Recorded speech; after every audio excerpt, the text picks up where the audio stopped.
Hey guys, happy Saturday! Oh wow, we already have somebody here. Well, hello, hello. So I have decided I like filming in my dining room around this time because I think the lighting is just a lot better. So yes, I have a lot of boxes behind me, but you guys kind of already know that those are my Wally's World decks. So it's not like it's like clutter boxes. So yeah, I mean, I don't know what you guys think, but I just think it's much brighter down here. It's a little more echoey down here, I guess. And usually Loki's roaming around here while he's taking a nap, so I have his bedroom door closed, so Wally can have his peace time without Loki disturbing him and his nap. So anyway, I hope you guys are having a lovely Saturday and a good start to your weekend, or maybe the start to the weekend was yesterday. So hopefully you guys had a good start. And today, I actually don't have a tea, but this is called, was it coconut cafe? Like not just cafe, but it was like cafe. I don't know, it was like on sale or something like that. It's got a little bit of coffee, and usually I don't do well with coffee, but hey, Sherry Bug! It's just a minuscule amount of coffee, and it's got coconut basically. It's mostly just coconut water with a little bit of coffee in it. So, yeah, that's what I'm drinking today. And I usually don't bust it out too often because it actually does have a lot of sugar in it, and I try to stay away from loads of sugar because I got me a sweet tooth. And Lady Night is here. Hey, hey! So, like I said, I hope you guys are having a wonderful start to your weekend. Yes, the kitty mug. And Cat's Whiskers is here. I don't know. I just love doing the sign language for Cat every time I see your name. So yeah, I just um so yeah, I have some goodies to share with you guys today. I think you guys will enjoy it. And of course, I need to do my high school reunion recap because I don't think I actually did like a proper recap, maybe. Oh, you dig the shirt? Okay, so it's a little like cowboy kitty on top of a unicorn. Hold on. There we go. Just so you get the full effect. So yeah, I need to catch you guys up on that. I gave my uncle a reading, his actually second ever reading in his whole life. His first reading was with a friend of his back in the excuse me, I am full of burps. Back in the 70s. So yeah, his first reading in the 70s, and now his second reading from his niece in 2019.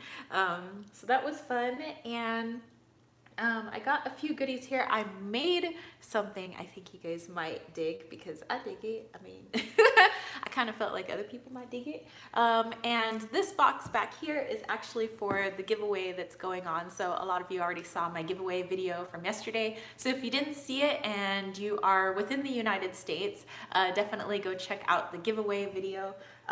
This box is big. It's full of back to school, like Magickal back to school supplies, because I thought it might be fun. And the reason it's for US only is because that box is kind of heavy, and a box, even a flat rate box to ship international, is like crazy expensive. And I love you guys, but I do not have like that kind of money.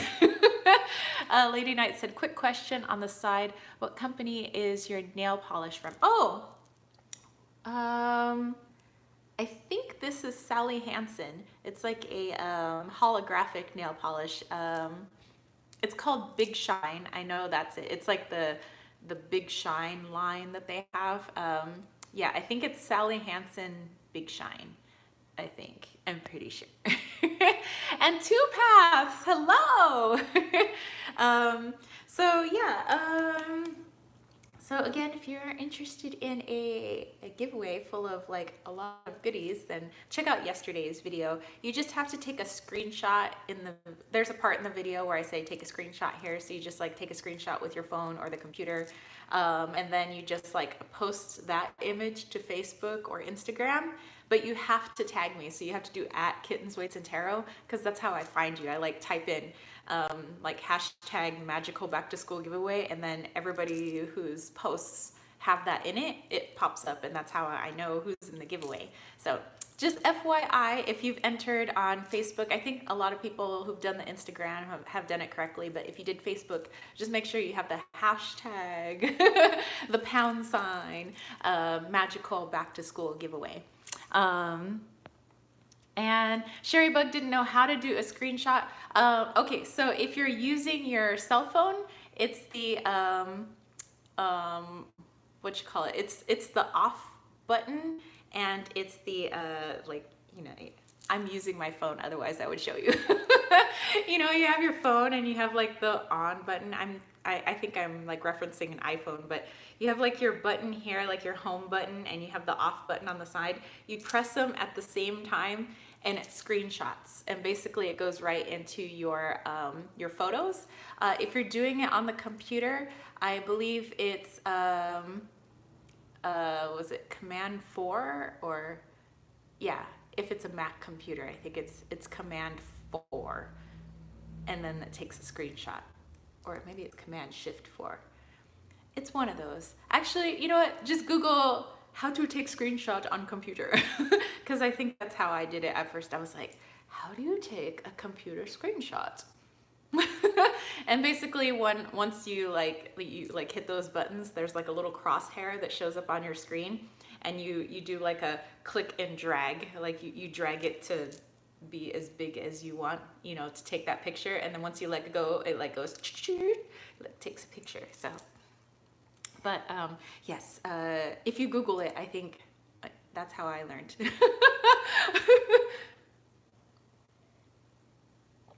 Okay, so first up, you guys, let's talk high school reunion. I have not seen most of those homies in like 20 years.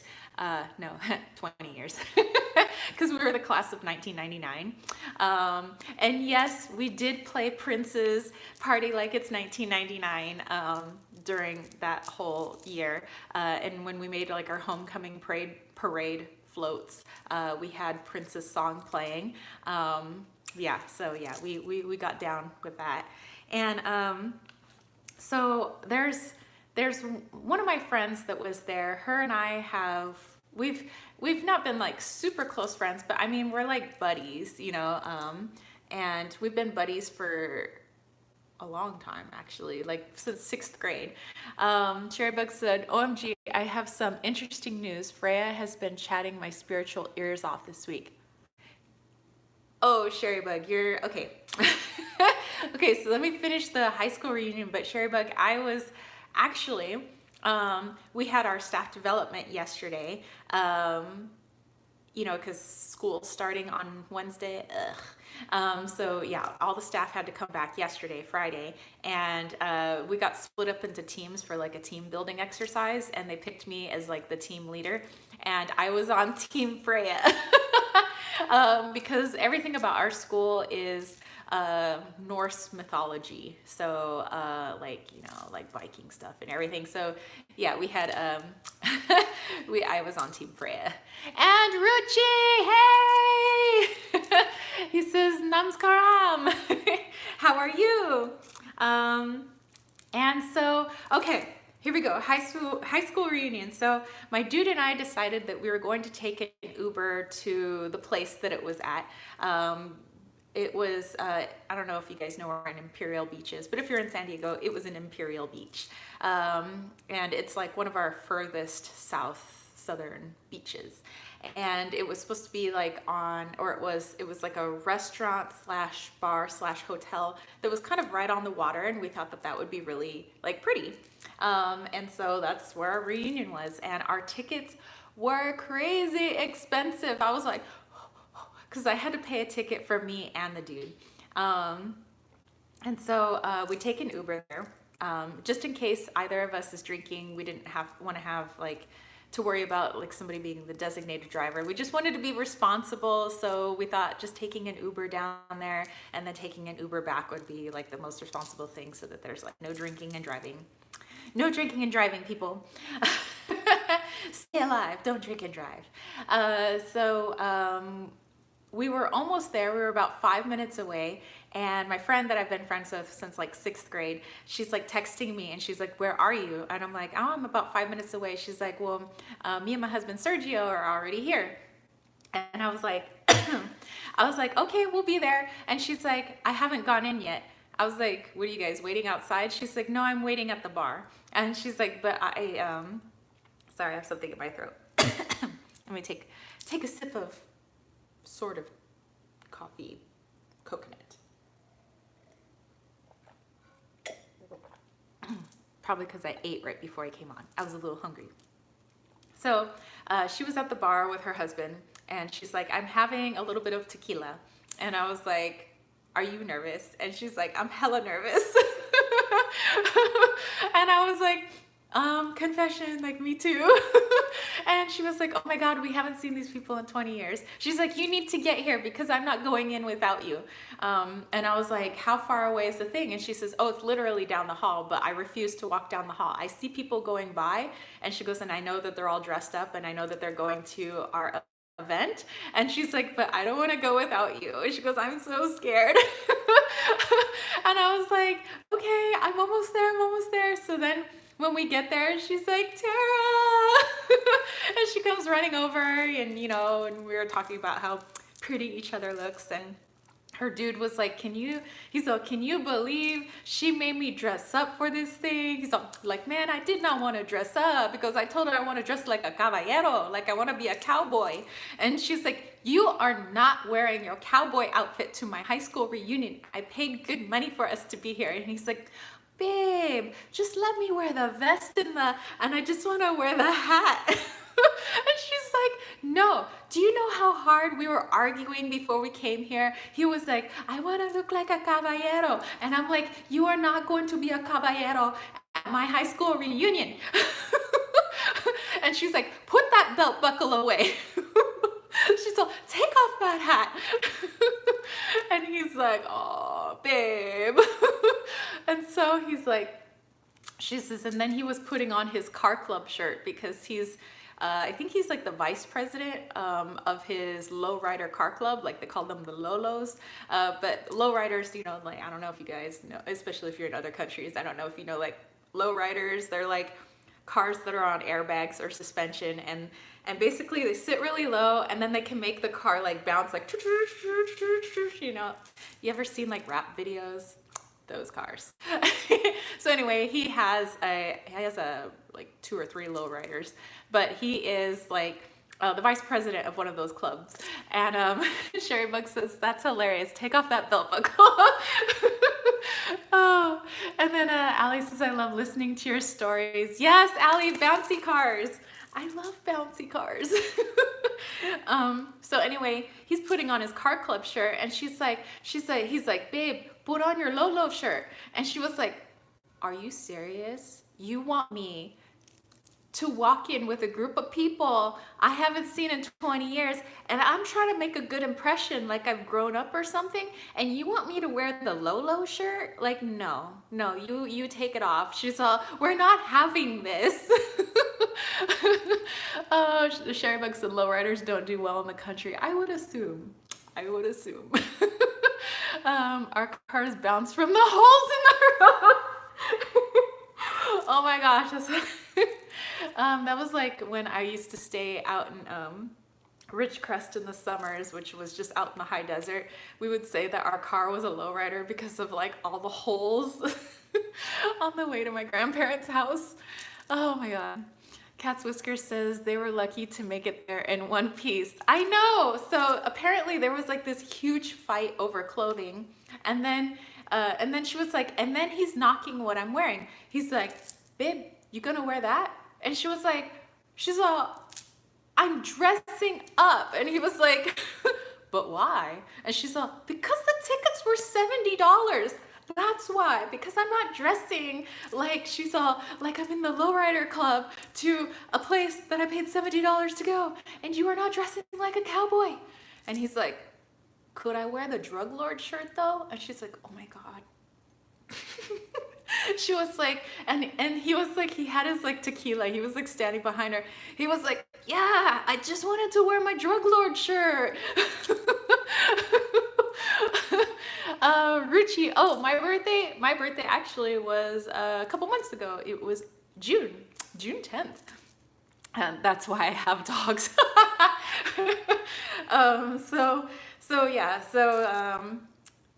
He eventually wore a nice shirt and some slacks and some dress shoes, and he complained the entire time about being uncomfortable and how she was forcing him to dress up, and it was itchy and it didn't feel good, and his feet hurt, and the whole time, and she was like, and his royal dudiness is here. Well, hello.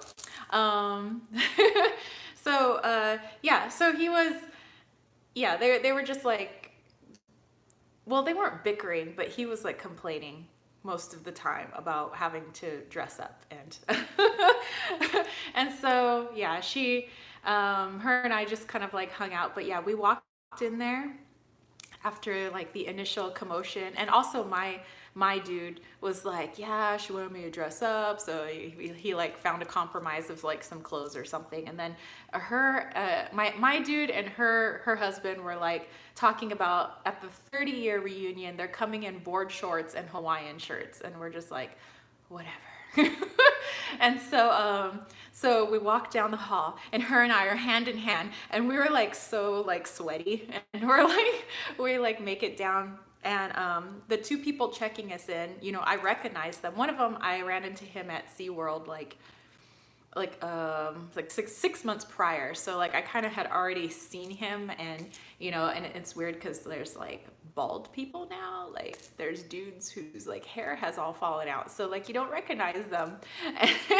And they gave us all like a sticker with our name tag and our high school picture on it, like our high school yearbook picture, which was helpful because I swear a lot of those people could have walked past me on the street and I wouldn't have even recognized them. And it was kind of awkward because you're like, hey, you're like looking down at their name tag, hey, oh my gosh, it's you. You know, you're trying to play it off like you recognize them, but you don't. And I was like so grateful they had our picture on there. And like everybody came running up to me because apparently I look exactly the same as I did in high school, except my hair is like a lot longer, and I don't have braces anymore. So minus the braces that I had in my high school like yearbook picture for my senior year, and my hair being a lot longer, like I'm pretty much the same. Oh, I might have a little bit more guns now. But anyway, so yeah, there was it was just so weird. Sherry Bug said, no kidding, I see people on Facebook from my class and barely recognize them. That's what I'm saying. And then I walked in there and I'm like leaning to my friend. I was like, are you having a brain trip right now? She's like, kinda. Like, are you talking about what I think you're talking about? And I was like, in our brains, you remember high school, you remember your like the people that you went to high school with. So in essence, everybody's still like 17 and 18 years old in your brain. I did get a lot of pics, yes, fortunately. And we had a roaming photographer that got to take our pictures too, so that was cool. And the dinner, I was kind of unsatisfied because I thought it was an appetizer. I didn't know it was dinner. We got shrimp, and then people who are allergic to seafood, you got to have like slivers of beef and like a bread roll. So you had shrimp or a bread roll, and then they had the vegetarian option, which was like a bowl of broccoli. And I was like, so my $70 ticket paid for a handful of shrimp or beef or both, maybe some broccoli if I decided to grab the vegetarian menu, and a roaming photographer. And I understand we're paying for the venue, which was on the beach, but I was like, I kind of wanted some dessert. I kind of wanted cake or something that was like, hey, class of 99. Like, I don't know. I was kind of wanting some dessert. My friend was like, I'm still hungry. She's all, should we go to like a Mexican restaurant after this and like go get some burritos? I was like, I want a burrito. I'm so hungry for a burrito right now. So we did end up leaving early because we were hungry. we did not get fed at our dinner. How many people came? There were, I think they said 70 people there. Which was not everybody in our class. Obviously, that's counting significant others and everything. Cat's Whiskers is like, what? No dessert? No way. I know. I'm like, that's all we have to eat. There wasn't even hors d'oeuvres. There wasn't even, like, I just, if we're going to be fancy, like, and I know I'm paying a lot of money. I want some fancy. I want some desserty. I want some olives or something. For $70, that's not much. I would have been like, hello, Uber Eats, go to Taco Bell. That's what we were thinking. So, yeah, that really wasn't a much for all that money. And my dude's tickets, so $140. No, wait, they were $75 tickets. That's right, it was $150. Oh my gosh.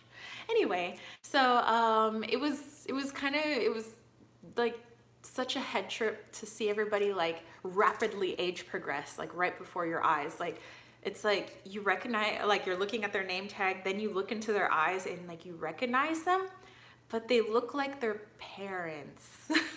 I was like, I don't think I look like my mom and dad yet. But like, it's like, gosh, there was this one guy, his name was Francisco. Like, Francisco looks like Francisco's dad now. And it's like, it was just such a head trip, and then everybody's talking about their kids, and some people have kids that have already graduated high school, and some of them have kids that are like in high school, and it's just like, wow. And there were a few people that came up to me. There was one couple that actually they were dating since they were sophomores, and they eventually got married. So they were like high school sweethearts for like ever. And then there was one other couple there that was like that. They were high school sweethearts, I think, since junior year, and then they got married too. So there was two couples like that. It says, yes, a lot of girls I went to school with are moms now, including mom hairstyles. I was expecting a lot more of the like soccer mom haircuts, but some of the girls kind of kept their hair at least like down to here, because most of my friends, like, it's like a big thing, especially in their community, to have like really long hair. So I think I was the only one left with my hair like down to my butt. Ma'am, you're sitting in your packaging areas. Yes, I am. Sherry Bug said, some of the girls in my class still have the same hairstyles. Some of them do. I think I don't know. Sometimes I do my hair kind of like I had it in high school, but it's harder because my hair is longer now, and I used to have much shorter hair. I had long hair my freshman year, and then my sophomore year I got a bob. And then my junior year it was down to here, and my senior year I cut it all off. I had a boy's haircut because I saw an episode of 90210 and I thought it would look good, but when my hair is really short it gets really curly, and so I looked like a poodle. But one of my good friends also chopped all her hair off, and she has like really tight curly hair, and I called her a Q-tip. She's like, okay, well, if I'm a Q-tip, you're a poodle. I was like, well, maybe you're a poodle. She's like, you're a Q-tip. Big bangs and Aquanet. Yes. Some people, we used to do the wave. We had the big wave hair that was like lacquered in place, like total hairspray, just like you hairspray like it's going out of style. We had the big wave, and then you would pull out some of like the little bangs in the front, and that was like the cool thing. Or it was called the sunrise, where the hair was pushed back, but it was like puffed up so it looked like a sunrise. A lot of hairspray. A a lot of crunchiness. You'd be a cute poodle. Oh no, no, no, no. It took a lot of hair gel to get my hair to like slick down and a lot of like hair clips. So my hair was like always full of hair clips my senior year. Ruchi said, I saw this in your video. Every day I start listening to you. I love to listen to you. Oh, thank you. so, so yeah. You know, a lot of people were like, oh, you know, because I had my hair down and everyone's like, oh, your hair got so much longer. And yes, 90s hair. And one of the girls came up to me and she was like, oh my gosh, Tara, you haven't changed. She goes, I just want you to know, she's like, that you were always the sweetest girl in school. She's like, you were so nice to me. You were so nice to everybody. And she goes, and not everybody was nice at our school. And she goes, I just want to thank you for being so nice. And I was like, oh, well, like, okay. I was like, I was just kind of doing my thing in high school. You know, I'm just trying not to be a D to anybody, you know. I was like, well, that was like kind of nice, you know.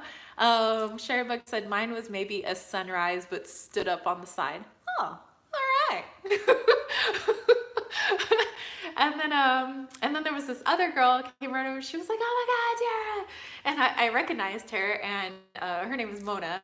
And she like ran over and gave me this big hug. She's like, "Oh my gosh!" She's like, "I love you so much, and your smile." She's like, "Oh my God, you light up a room." And she's like, "You don't know how much you've like lit up my life." And she goes, "You've always been so sweet, and thank you for being so sweet." And I was like, okay, you know. But it was like, I mean, she was really sweet and really nice, and I remember her being really nice in high school. But it was just like the long extended hug, and I was like.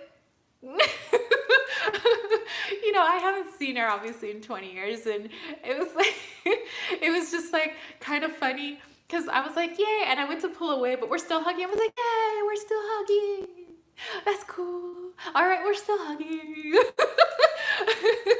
You know, so you know, so her and I had a good laugh at oh my gosh, she had this like bright pink hair. I thought her hair was so awesome.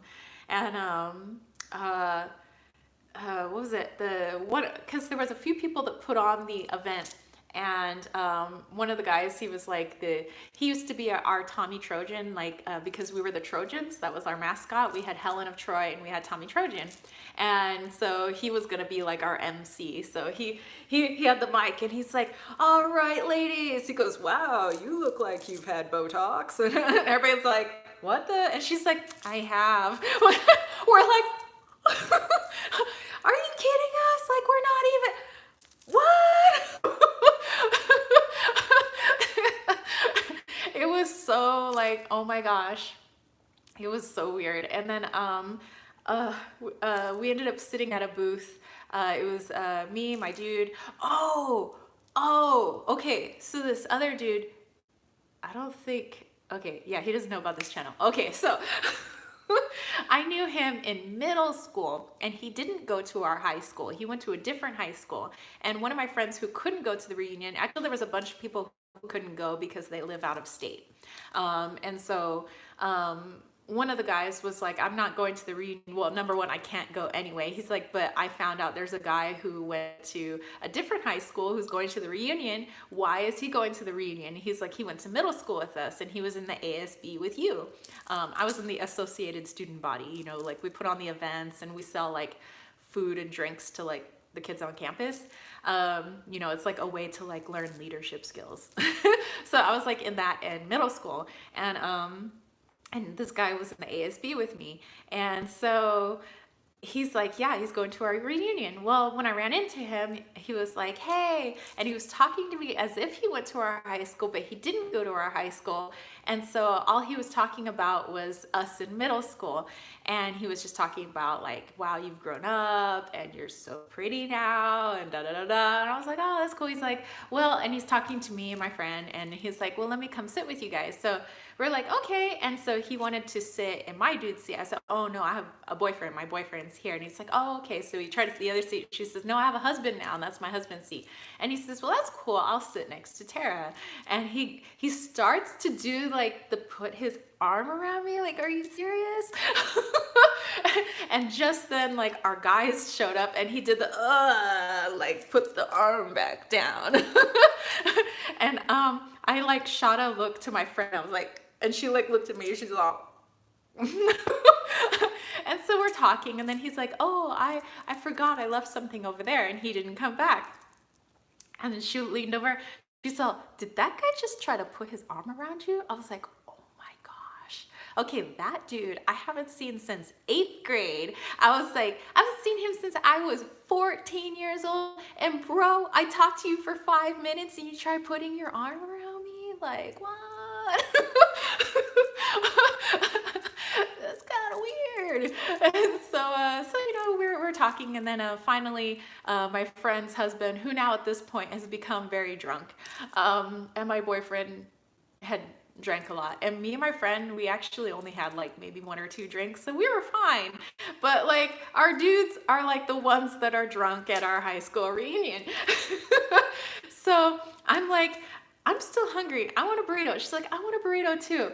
And then her husband's like, he says, well, babe, he's all, they're having a party at the Lowrider Club right now. He's like, I say we go over there. And he was like, and he's a DJ. So he's like, I could take over for the DJ and we could DJ. And we're like, well, okay. So we end up leaving. And just before we leave, I decided to say goodbye to everybody. And there were a couple of people, I was like, I see you on Facebook. Like, I'll catch up with you. So people were asking about my little brother, because my little brother's like, he made quite the impression on a lot of my friends in high school, because he's so crazy, my baby brother. And they're like, how's your brother? And I'm like, dude, I have stories for you. My brother got deported from the Philippines. I was like, we need to catch up. So yeah, that's story time for another time. But anyway, I was like, okay, so I'm saying goodbye. And so the other guy's there. And so he grabs my hands. He's like, oh my gosh, Tara. And I'm like I'm in my brain, I'm like, why are you holding my hands? He's like, I just want you to know that, he's like, I'm so proud of you. You are so beautiful. And I'm like, thank you. You have a great day. We're gonna go now. Peace out. So yeah, we made our exit, and we took a Uber over to the Lowrider Club, which is like an auto body shop. They were blasting some music. It was mostly like most everybody there that's in the Lowrider Club is in their like 40s, 50s, and 60s. So, and a lot of people are like old vatos and stuff like that, so, and then you took a shower. Yeah, just,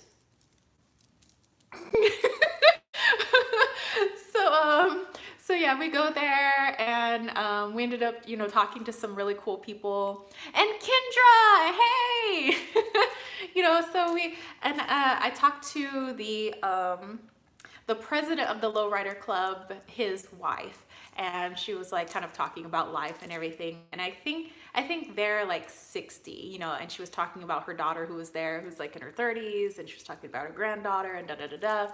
And it was just a lot of fun. Me and my friend got to chill out with this guy's wife, and we just like talked, and we had a good time. I didn't know that her dude and my dude continued drinking, because the president of the club, who was stumbling around, who was like, hey, we got this gift and it's the best liquor in the world. And we're like, what is it? He's like, it's wild turkey. And I was like, we are not having wild turkey. And he was like, you ladies want some wild turkey? No. So my dude has wild turkey. My friend's dude has wild turkey. The guy has some wild turkey. And they were just like, it was bad. And so I was asking, because they kept asking me, do you want some? I was like, no, I'm good. It was already like midnight. It's way past my bedtime. I'm like, no, I don't want any. And I was like, well, what is it? That's what I asked. Cat's Whiskers is like, what is wild turkey? I didn't know what wild turkey is. I know that it's like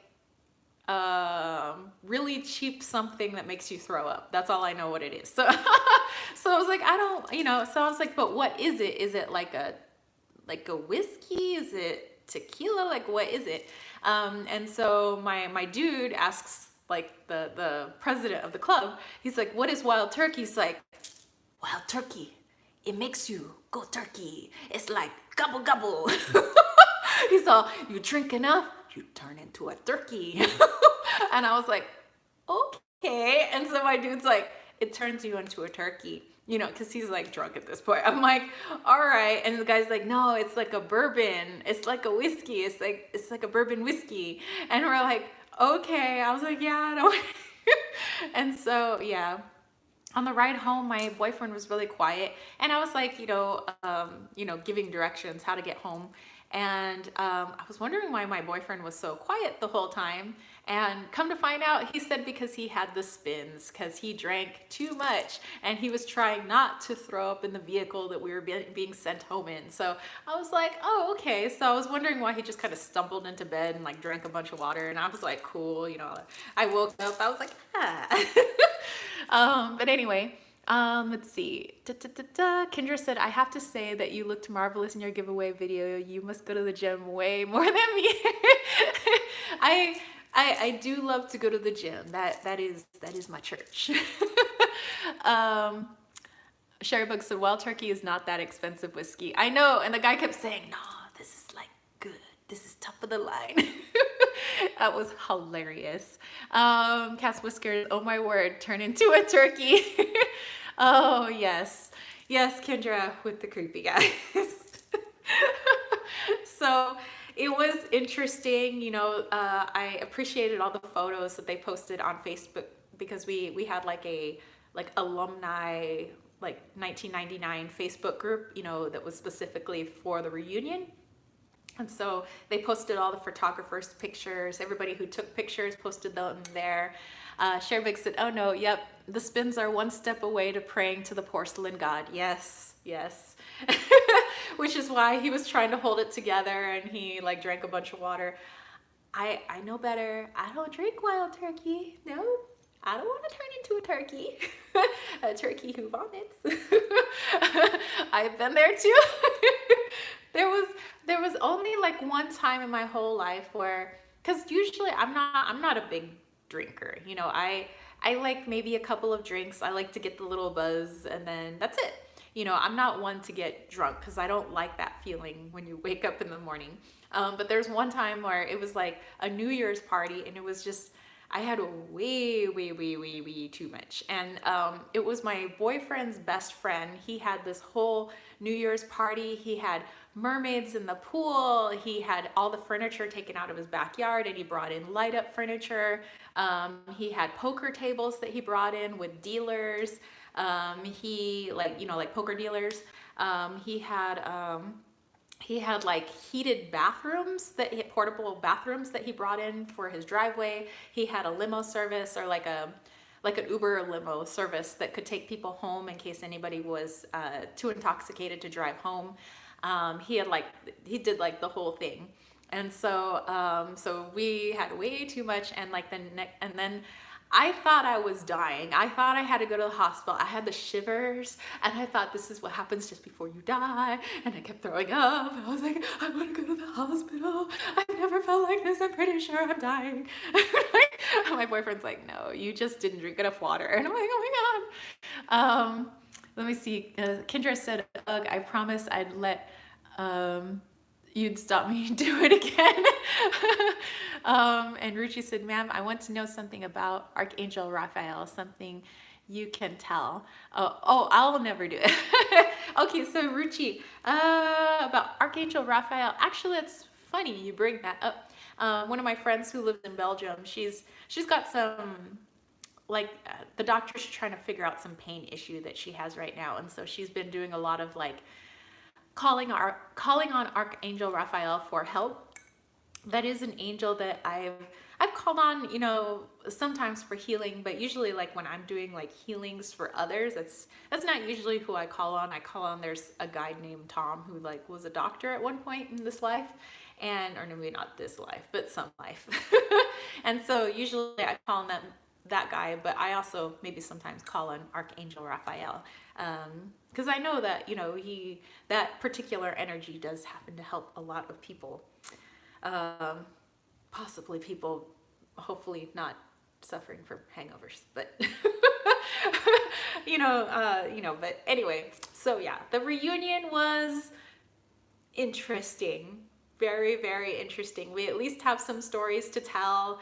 And we're like, oh my gosh, the next one's gonna be our 30th. And I was like, yeah. I said, so that means we're gonna be 48 next time we all meet up. My friend's like, don't even tell me. Like, I don't even want to know, like, when I'm 48. And I was like, what are you talking about? I'm like, we're probably just gonna look the same. Like, we're always gonna be the same no matter what age we are. I was like, we're gonna be 78 someday, or like 88 or 98, and we're still gonna be us. Like, it doesn't matter.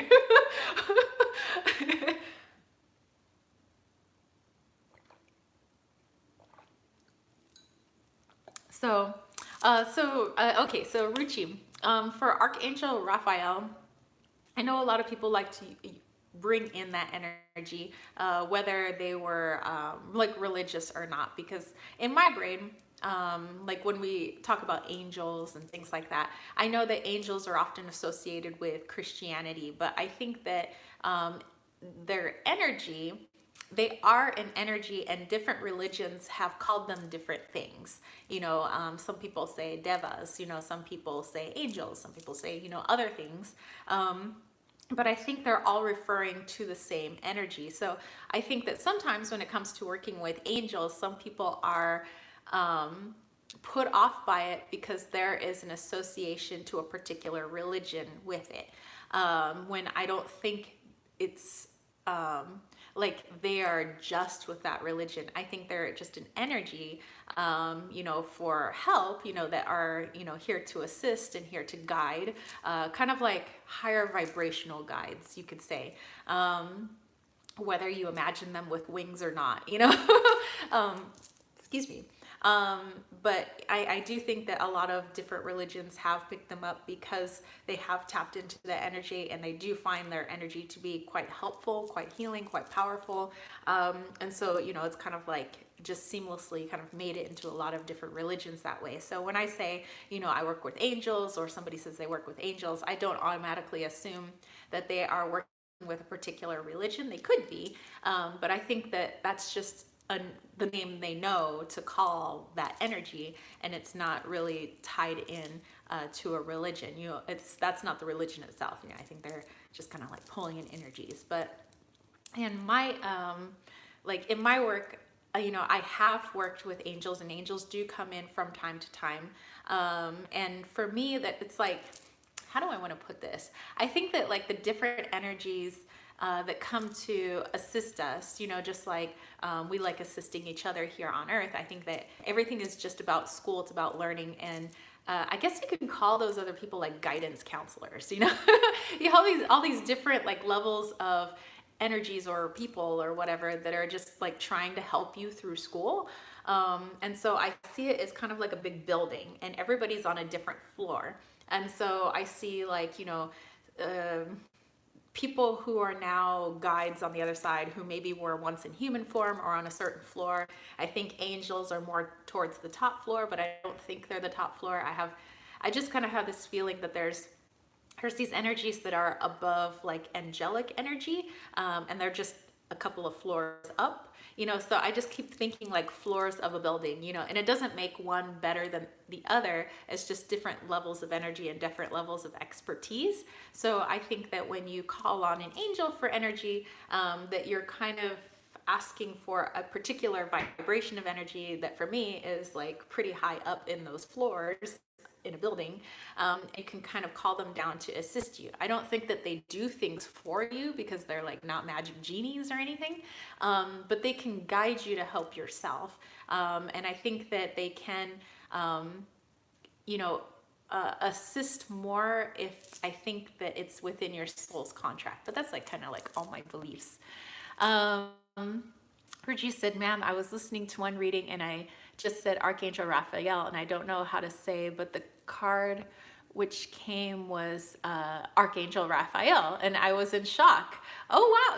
And I think that happens, where, I could be watching like somebody's like pick a card reading, or maybe I'm pulling cards, And it's like you have a feeling that there's a particular card coming, especially if you're working with like an Ascended Masters or Angel deck. And it's like when that card comes, you're like, whoa. And for me, that's just kind of confirmation to let you know that you can tap into your intuition at any time. It's just like a hey, you know, you got a little something there, you know. Don't doubt yourself. It's like just a like a little don't forget that you're a magical being too kind of thing. Um or she said, I was so, I wanted to talk to you regarding this. So, yeah, I think that when those synchronicities happen, like when you pull a card and you kind of had a feeling that that was going to be the card, it's the same thing like when somebody is calling and before you can look at the caller ID, like you already had a feeling like, oh my God, that's my dad. And then, oh my God, it's my dad. It's like, for me, just little signs from the universe that it's like, hey, don't forget, like, you got a little bit of intuition there. Like, don't forget to keep using your intuition. You got it, you know, everybody's got it. Just, you know, keep practicing it. And it's just like a little reminder that, you know, you are a magical being. You do have intuition. Keep utilizing it. You know, it's there. And it could also mean that, you know, Archangel Raphael maybe wants to work with you.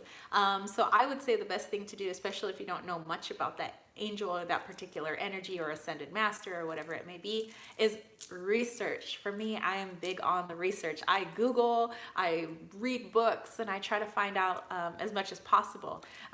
Like, was it Sherry Bug at the beginning of this chat said that Freya has been talking her ear off. You know, if Freya was like boom in my face, I'd be like, okay, I need to know all about Freya. I need to know about all about the mythology. I need to know about, you know, how people used to worship or used to give offerings. I want to know like what other people have learned, you know, with this particular deity, because I think the more I learn about them and the more comfortable and understanding I am of their energy. And plus, I think it's like a polite thing to do. I'm all about being polite, you know, with other worldly beings and people on this planet. So I think that goes a long way. So yeah, I would say just, you know, I think it might be fun to do a little bit of research. Cat's Whiskers says, I love signs. The more the better. Serendipity too. I know, I think serendipity should be our middle names. Says, yep, I'm doing research right now. There you go. I like Freya's energy. She comes in once in a while when I need to pick up the slack. It says, I want to learn something special from you, please. Like what? If it's within my realm of knowledge, you know, I'd be more than happy to help. And oh yeah, and then I forgot, I have to share some goodies that are sitting here with you guys. So Richie, if it's in my knowledge, I'd be more than happy, whatever it may be.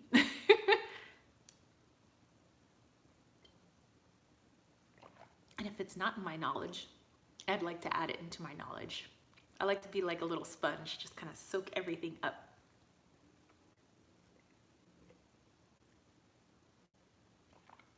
Okay, while Ruchi is maybe getting that ready, I want to show you guys some goodies. So just as like a reminder, you know, I mean, I think Ruchi was pointing it out. There's like all my boxes behind me.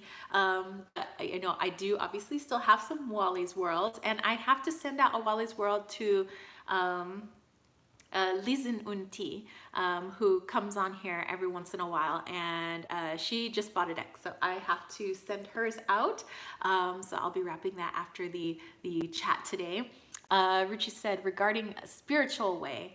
Oh, you know, I did. I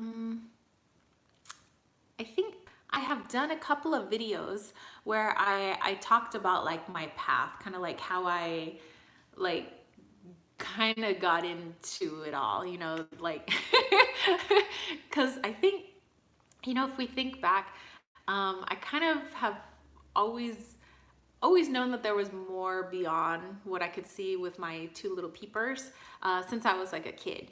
And fortunately, I had a few people in my family and like my and friends around me who also had that belief as well. So like the little seed was kind of put in me that, hey, there is more here. And so I kind of, I've made friends with so many different kinds of people from so many different backgrounds and so many different religions and non-religions, and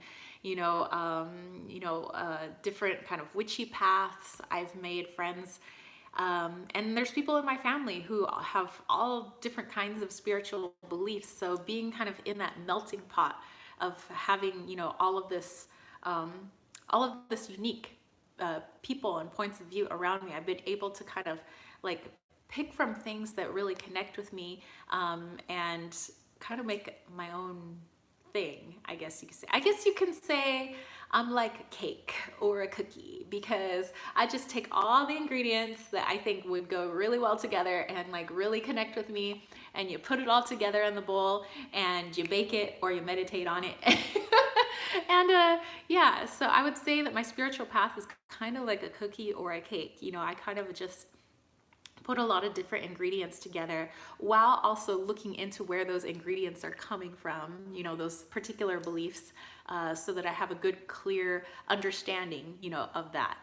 Sherrybug said, oh, yes, thank you, Sherrybug. Says, I love using cards from Wally's World on my nightstand. Yay! So yes, if you guys are interested, I have this on my Etsy shop, but it's $5 more and you have to pay for shipping because Etsy's fees are a little high.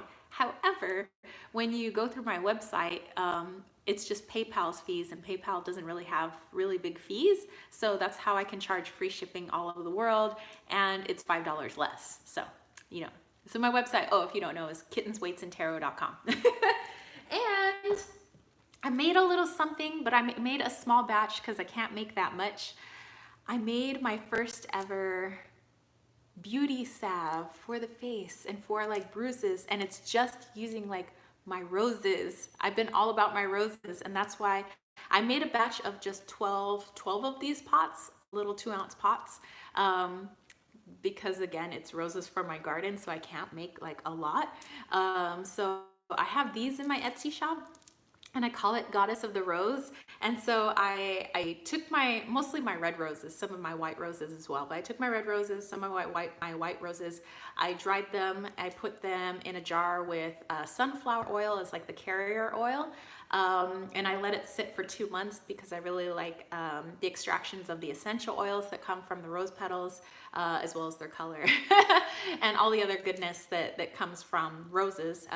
And roses actually are really good for bruises and stuff like that. So I knew that this would be good. And I also took the rose hips from my garden and I put that in there. And I let it infuse for 2 months. And then I strained out the roses and all the seeds and bits and things like that. So it was just now the infused sunflower oil. I added beeswax, jojoba oil, shea butter, and vitamin E into the mix, and the beeswax was to make it solid. And I've already used it, so a little goes a long way. I've been using it for like a week and I've barely made a dent. So this is probably gonna last somebody like more than a year. Really, there's no preservatives in here, but the vitamin E oil will help it out. So yeah, it's yeah, it smells just like roses. And Priyanka, hey! So it's really light. I didn't put some of my other type of oils in there because I just wanted this to be a really light salve. So you can put it on your bruises, which I have. Actually, my bruise is gone. Hey! I had a bruise from the reunion because I kept bashing my leg on the table that we were sitting at. So that bruise is gone, which is kind of cool. And I'm actually wearing this on my face right now. So, yay! And then, oh, Ruchi said, I want to change my life and I had made you my guru last time. I just got so touched by you. Well, thank you. Well, I would say, I'm not like a guru, but I could be somebody who tries to help, but, obviously try to get as many different points of view, from as many different people as possible. But yeah, I'm more than happy, on my channel to talk about all sorts of different things. And if you look through my playlist, I have like all sorts of like I guess it's like my beliefs and stuff, you know, and it's just my point of view, my one point of view. But I know there's a lot of wonderful points of view that even, you know, I like listening to, because I don't consider myself like the one-stop shop. Since I'm always absorbing information, I'm always listening to other people. Whoa, Loki, you are being crazy. Sorry. Loki just crashed through his cubes and scared me. But you know, Loki, you are crazy. Anywho. You know, but I'm always listening to different people who are from all different types of paths. And then I even listen to people whose language I don't understand, but you know, I can kind of tell like what they're talking about through kind of what's going on in their video. And I think that's fun too. You know, I like listening to other languages as well. So, but yeah, you know, I'm more than happy to try and help with whatever I know at this time. So yeah, if you guys are interested in my beauty salve, it's $10. It's a 2-ounce pot and it's glass, but this is gonna last you probably like way more than a year. But anyway, I'm enjoying it. I like when I open it up and it smells just like roses. I'm like, because it is roses. So yeah, they're from my garden. I mean, I don't know how much organic you want to get with it. So I was super excited about this. I've been meaning to make something like that for my roses for a while. And there's one website that I trust for buying crystals online.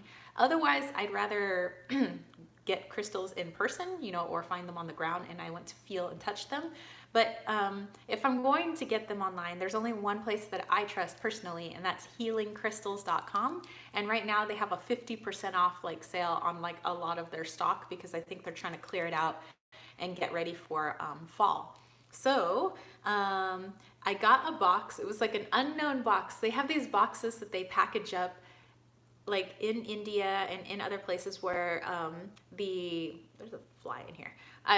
That's why Loki's going crazy. There's a fly in here. But they don't really clean off the crystals. They come right out of the mine. They package them up, and then they could sell them pretty cheaply that way. So I got a pack of like 3 really big Himalayan crystals, and it was like $40, but for these 3. Sherrybug said, OMG, I was trying to find your reference to crystal channel preference this week also. Yeah, so healingcrystals.com. And they have a channel here on YouTube. So this was one of the pieces. Oh, Kendra said, I'm still here. I'm making a journal. Ooh, journal making. I like that. I loved making a bullet journal. I can't wait to make one for 2020.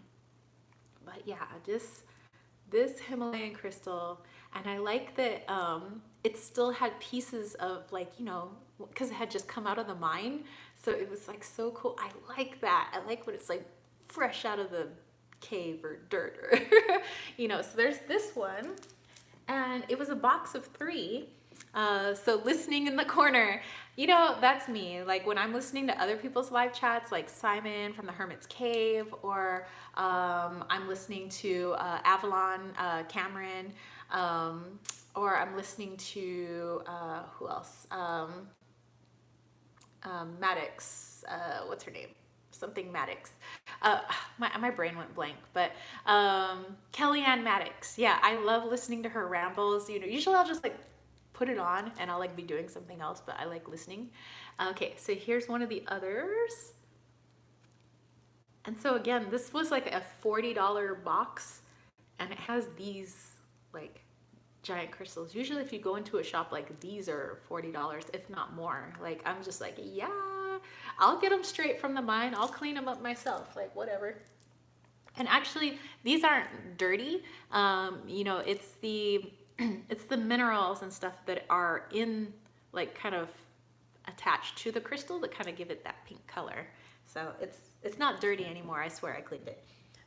This one doesn't have those minerals attached to it, so I can see like some of that mineral is here. So it was cut off from a certain point, but yeah. Oh yeah, I'm so stoked about those.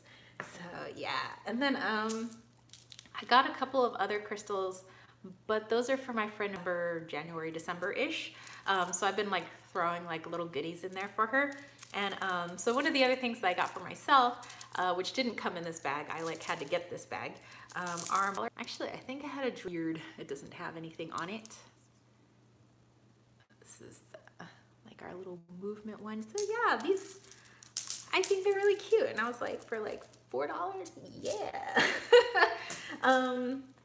And then for decks, I also picked up, and this obviously wasn't from healingcrystals.com, this was off of Amazon, but and this is by Alison De Nicola, and the artwork is by David Schreier. And I also got the Sea Melodies by Jessica Lee, or Lay. And you like the sparkle of the mermaid fin. Ah! So, okay. So I just got them yesterday. So on the backs, you have different fantastic decks. Yes, bird. So a little something like this. So it's very simple, you know. Oh, and I also did a video on how I read with oracle cards. How would you read with that? I did a little video on there. And Ruchi said, when you're using the mermaid ones, I'm excited. Yes, I love me some mermaids. Sorry, I'm like totally blocking the birdies. I used to pretend I was a mermaid when I was little. I wanted to be the Little Mermaid. I wanted to be Ariel.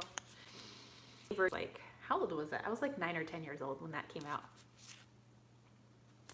So yeah, I like, oh, that almost fell in my coffee.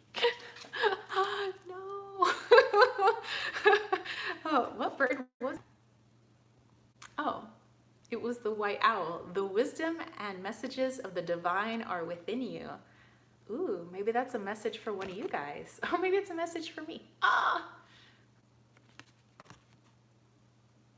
So yeah, that's pretty cool. And let's look at the Sea Melodies. The Sea Melodies don't really have too much in the way of images, but I like the little messages, and I think that they would do well with like pick a card readings, because I'm trying to do more of those, like at least once a week. Ooh, I've got a really fun pick a card reading that I'm going to be doing for this coming week, and it's going to be about camping. Please tell me something regarding mermaids. Well, okay, so first of all, here's the backs. But here you just have a word and you have like a little message, but the word actually goes with the picture that's in the corner. So this is the only thing that changes, is the picture in the corner. So for me, mermaid energy is, actually just show you guys while I'm talking.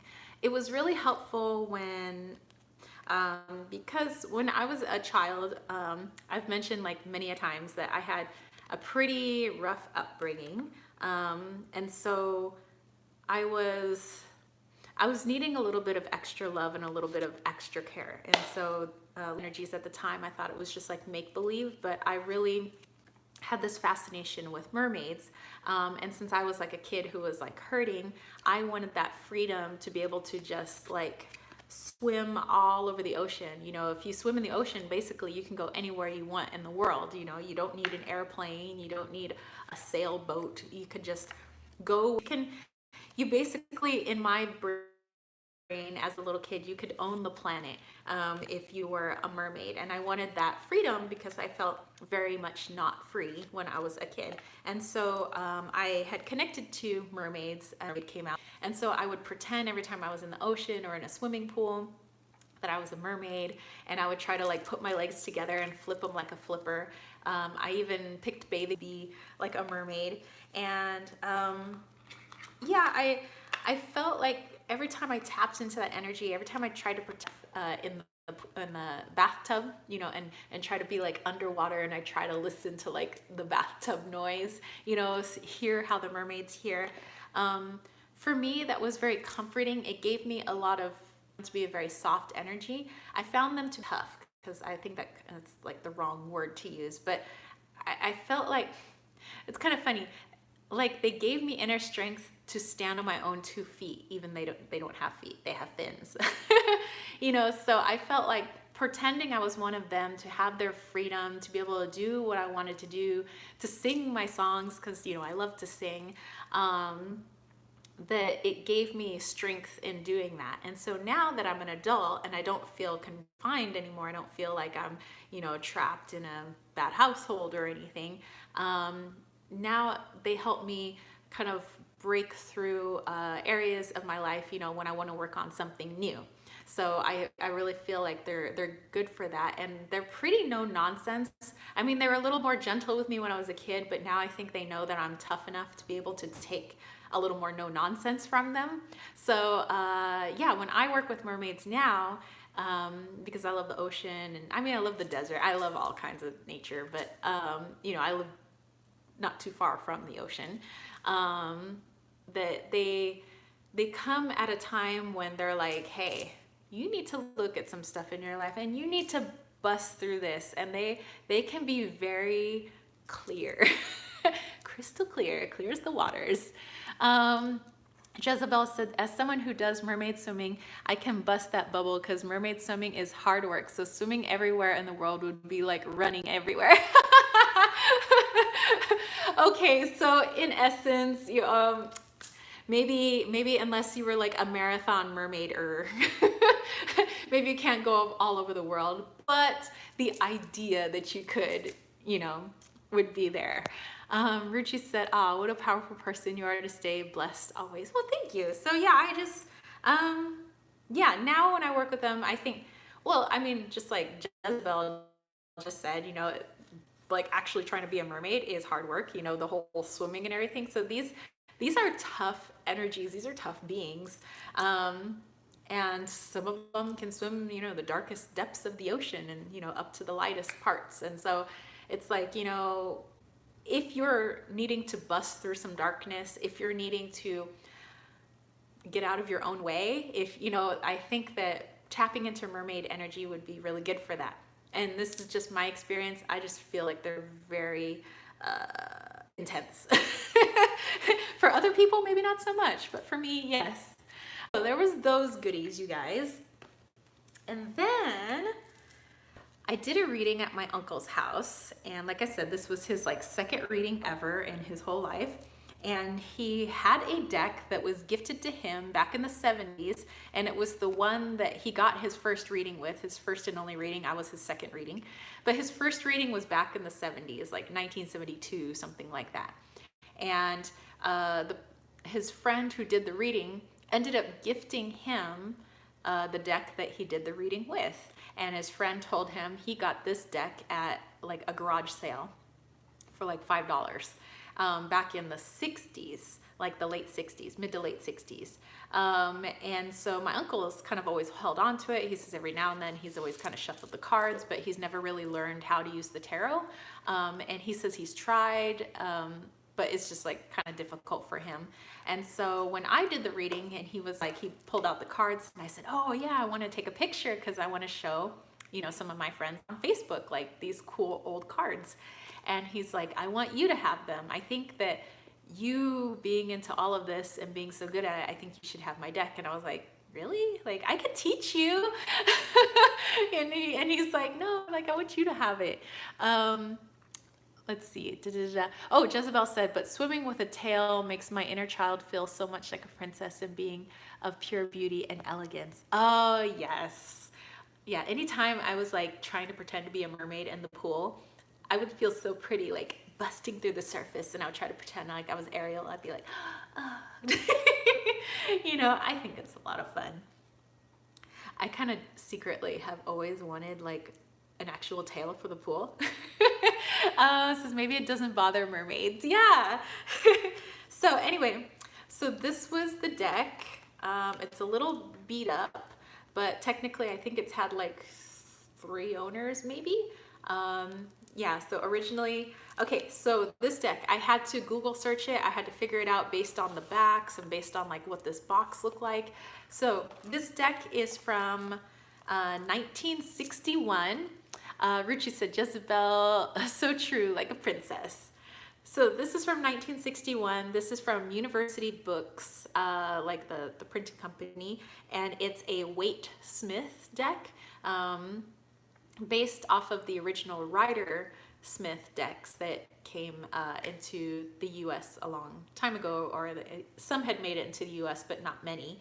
And they didn't quite have like tons of color. And then later on, because I did a little bit of research, there was a guy named, hold on, L.W. de Lawrence, who had his own tarot decks, but he was more of like selling spiritual stuff like through the mail, like mail order stuff, like in the early 1900s. And he figured that he could take some of Ryder's designs, or I mean, it's Smith's designs, but like the Ryder deck, and bring that to the US through his mail orders, but he wouldn't have any color. So these cards originally had no color when they first really made their big appearance, kind of during the World's Fair type thing here in the United States. And the cards were blank. There wasn't anything on the back. So it was all about saving money. So if you didn't have any color and there was nothing on the back, you could sell these cards for really cheap. And so that's what he did. And so then Waite Smith came around and wanted to have a tarot deck, but wanted to compete with De Lawrence. And they wanted it to be full color. They wanted color on the back. And originally it was like a really nice box that it came in. But they had to figure out how to sell it for less than $5 because it was at a time during World War I when the whole world is at war and they don't have time for luxury goods like tarot cards. And so it says, just curious, which World's Fair were you referencing? The 1916, 1910. The early 1900s one, the one that our Balboa Park in San Diego was built for, because the World's Fair was here in San Diego. God, what was that? It can't be after 1910, maybe? Because there was a lot of World's Fairs. So it's the early 1900s one. And this would be, I guess, when we were having the World's Fair here in San Diego. So maybe that was like the 1910-ish World's Fair. Because it was here in San Diego that they first introduced what would be electricity, because they were trying to sell the light bulb during the World's Fair, and that was here in San Diego. So it was like lit up everywhere. Everything was about light bulbs. And so like the fact that everything was lit up was what they were trying to show at the World's Fair. Google says 1915-16. Okay, there you go, 1915-16. So yeah, so that's when we had the World's Fair here in San Diego. Loki, get out of the fireplace. Are you crazy? Loki. Loki! You never listen. Out of the fireplace. Anyway. So then they brought these cards out. They seemed to be doing well because they were now in competition with De Lawrence. And De Lawrence, I found out, was kind of outed by the spiritual community because he created this book, which my uncle also gave me, The Key to the Tarot, which was a direct, he stole the pictorial key to the tarot, which was the book that went to the Waite Smith deck. Like, he totally plagiarized it. So the whole plagiarized book is here, and De Lawrence made this as if it was his book. This book's copyright is 1918. And so he apparently plagiarized a lot of different books. And so like he was like outed by the spiritual community, even though he made some books that were his own, but he did a lot of plagiarism and a lot of like making stuff as being his own. So this particular deck that I have is from 1961. It's the third edition printing of university books. So yeah, ooh, scandalous. So the first printing would be like 1959, 1960. And then the second printing somewhere in the 1960 or like later 1960. And then the third printing, the reason I know it's the third printing is because there's no writing inside the box. So the second printing had writing inside the box, and it was these boxes. The first printing had a really nice box with a nice lid that you could take off. And so yeah, the third printing looked like this. I mean, obviously this wouldn't have been torn off, but yeah, so I had to do a little bit of research, but yeah, this is from 1961, has little pink onk on the back, and the cardstock is so good. I love the feeling of old cards, especially cards from the 60s. So yeah, I was super happy that my uncle gave this to me. I'm gonna have fun going through this because it goes through all of the major and minor arcana, and talking about all the symbolism and all of that. I think it's fascinating. Plus it's an old book, and I like old books. reoccurrence of cards in dealing in the natural position. Ooh. Let's see. Sherrybug said, I actually have a 2-inch long cowrie shell that has Pan American 1901. So it came from the Buffalo, New York 1901 World's Fair. It was my great grandmother's. That's freaking fantastic. Says, boy, he was certainly scandalous. Yes, and then I also saw, as I was doing my Google researching, that L.W. De Lawrence, was it my oldest deck is only 33 years old. Oh my gosh, only, oh my gosh.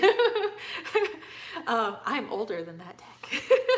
But there was this woman who like thought that, because L.W. De Lawrence or whatever got made a bishop of like his own like kind of church, and he like created all these, I think, like little churches or something, and he was really into like the spiritualism, African American spiritualism of the South here in the United States, and he kind of wanted to make it more Christian, and then he brought some like African religions, like, or not African religions, but African practices like back into like the light.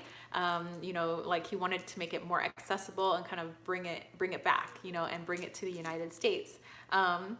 And so he had made this like church, and so this one woman like apparently had called the police and said that he was hanging with Indians and Negroes, was what it said in the paper.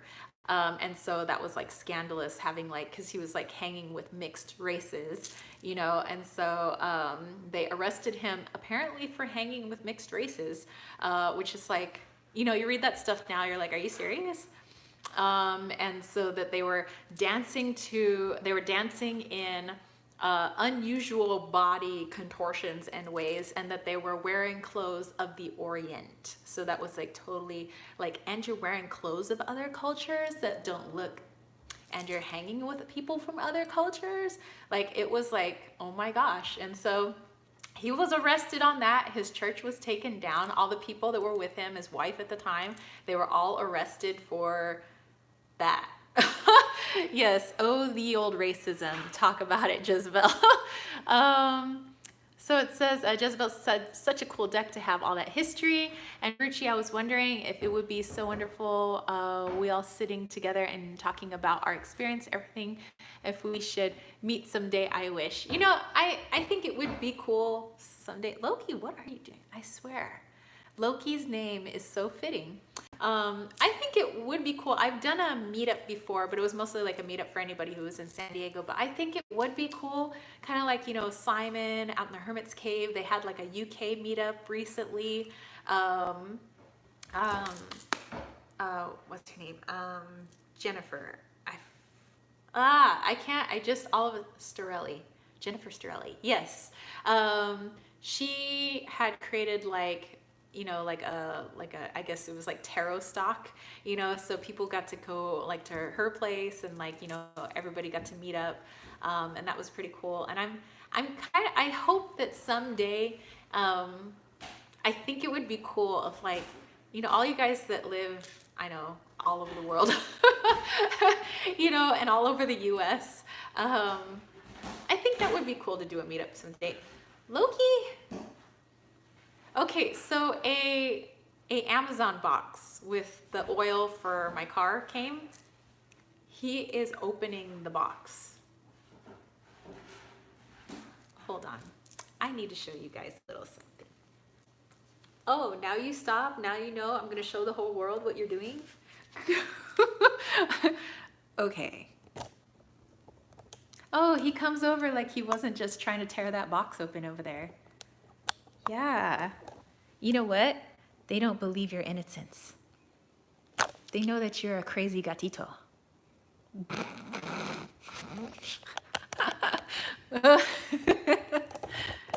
Yeah. As soon as I'm gonna like put him on the spot, he's like, Mew? I wasn't doing nothing. Oh no. Oh, Loki. Jezebel said, Loki just want to film a new Will Loki Eat It? Yes, Loki, I know you do. Huh. He's in need of a new Will Loki Eat It.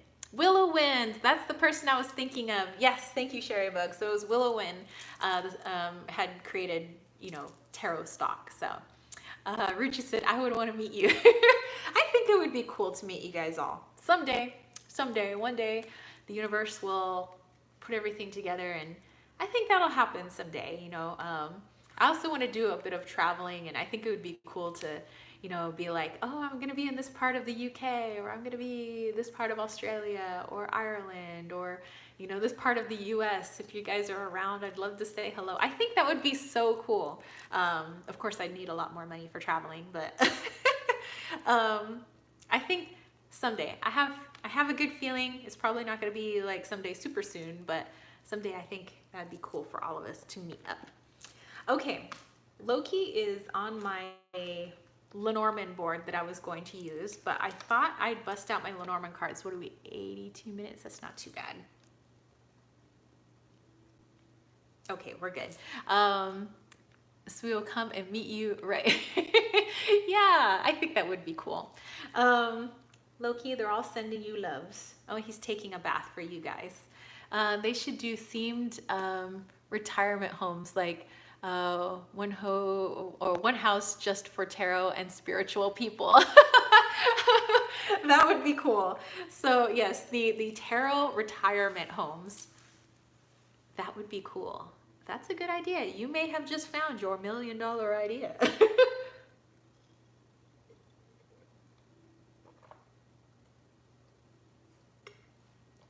Okay.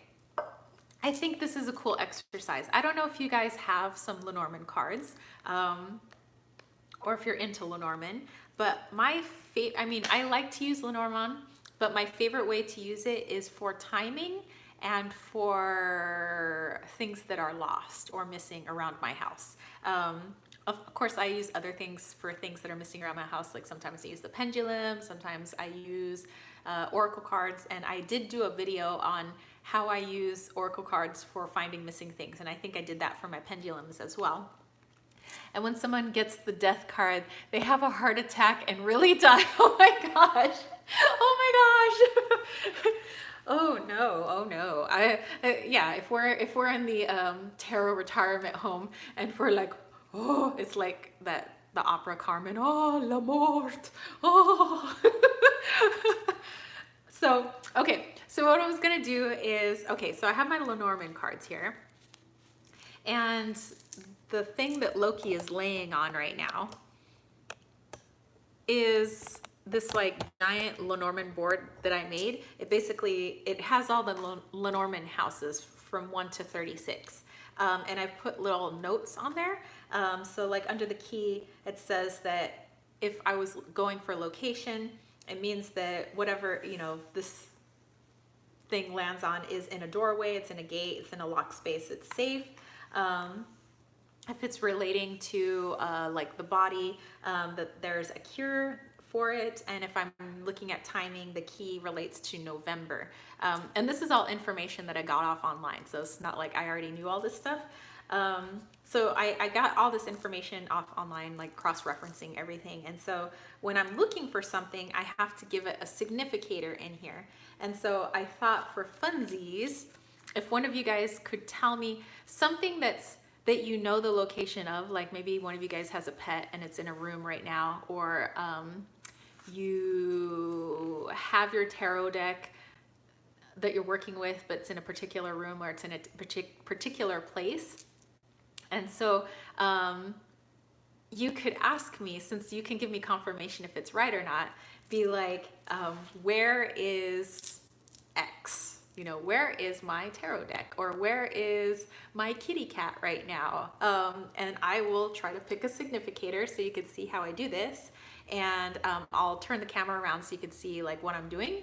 And maybe you guys could try this out. And I did a video on how I made this board. So if you're interested, just kind of go through my my vloggy goodness playlist. And I think I made that. Oh no, it's in my do-it-yourself playlist. Where is the Tibetan bell? Okay, Sherry Bug, where is Sherry Bug's Tibetan bell? So what do we want to call your bell? We have house, fox, moon, rider, child. See, I have to find a significator for it first. Like, what do we want to call your bell? It's not an anchor. Snake, lily, stork, garden, birds, ring, path, mice, dog. Ooh, you know what? I'm gonna call your bell the sun because, you know, the sound that Tibetan bells ring, you know, it's like ding, it's like really high vibration. So to me, that's like sun, brightness. So we'll call this the sun. Okay, so I'm going to shuffle the cards and let me turn everything around because Loki has gotten up from his location. And I'm gonna show you how I might find something. Okay, so let me just turn this here.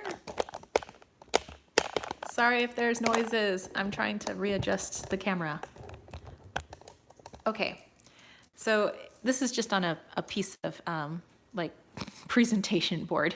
But yeah, I have all the different houses here. So I'm going to look where the sun lands. So wait, where's my sun card? So the sun card here. So I do a shuffle. I lay all the cards out face up. And then wherever the sun lands, like let's say the sun lands right here, you know, I would say that this might be the location of where the Tibetan bell is. So we're looking for Sherry Bug's Tibetan bell. So please help me find Sherry Bug's Tibetan bell. It says, I know it's odd, but I actually really like the camera adjustment noises. It's ASMR. Okay, so where is Sherry Bug's Tibetan bell?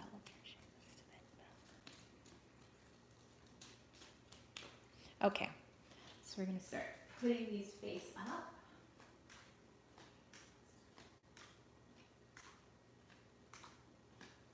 Until I get to that sun card. Ooh, whoops.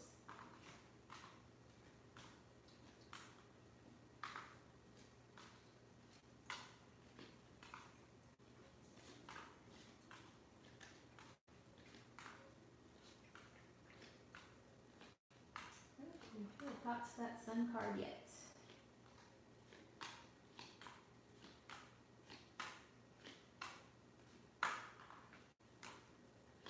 My gosh, where is the sun card? Please don't tell me it's the last one. Oh my god, it's the freaking last one. Okay.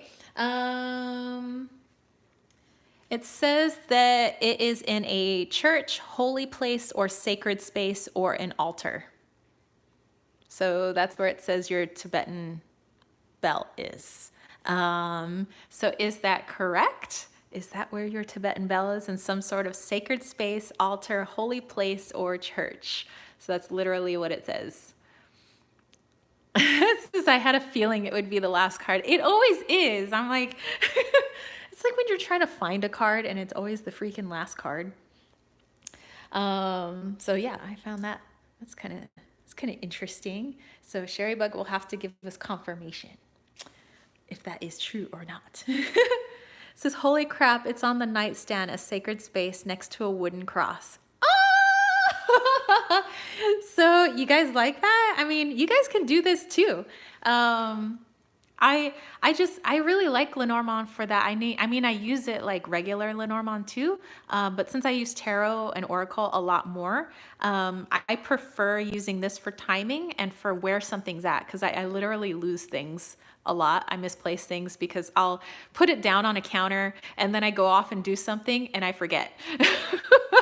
So yeah, I mean, if you want to know how to make this board, it's easy. I mean, basically you just write the cards 1 through 36. You know, if you have a deck of Lenormand cards, you just write it down. And then on the internet, you know, it'll tell you what each of those cards is in relation to, like finding something, or health, or timing. So when it comes to timing, I have a caveat. If you're asking something like, when will I get married? Or when will I meet my true love? Or something like that, that's harder to do timing because you are now inviting another person into it. And hold on.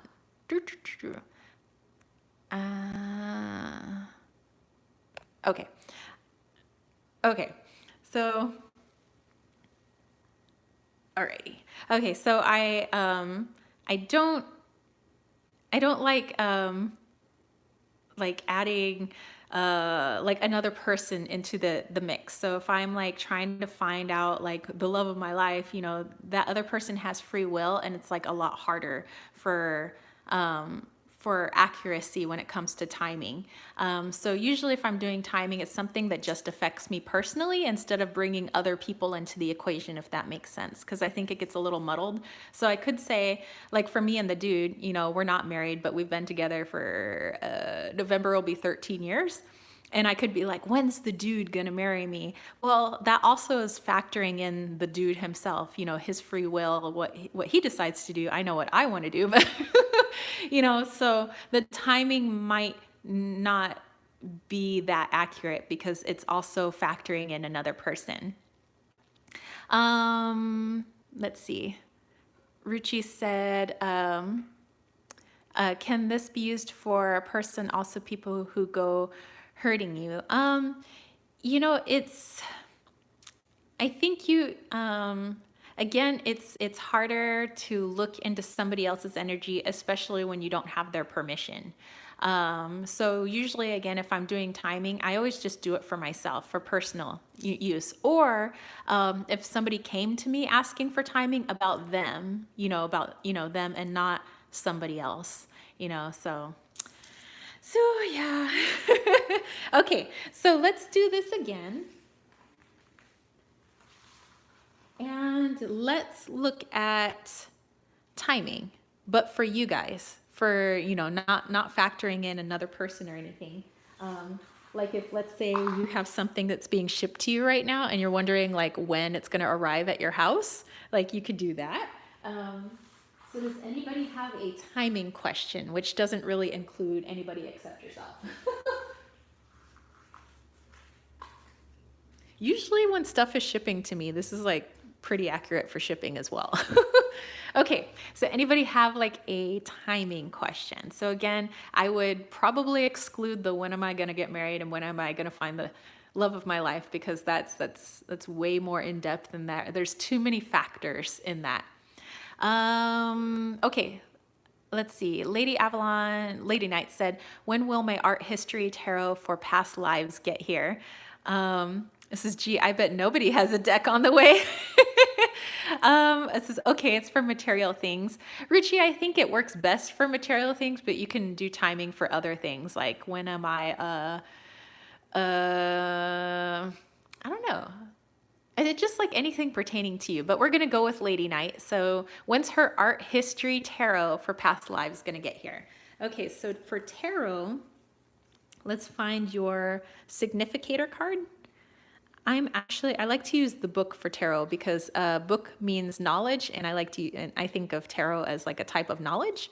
So your significator's here. We're going to do a little shuffle, and we're going to see when is Lady Knight's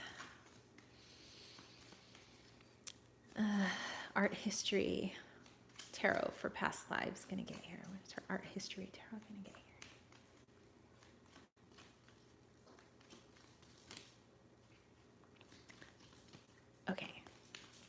Okay, I'm going to start laying them out. Let's look for the book.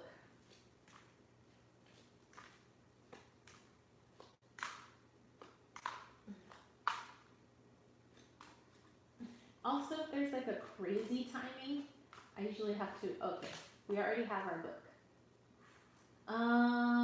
It says October, so that's like a while. That sounds like it's either on a Kickstarter or something that's taking for a long time. So it sounds like it's gonna be a while. Maybe not like exactly October, but it's gonna be a while for your thing to get here. So that's interesting. I don't know if that's true. So you're gonna have to fill it in. You're probably the one with the shipping confirmation.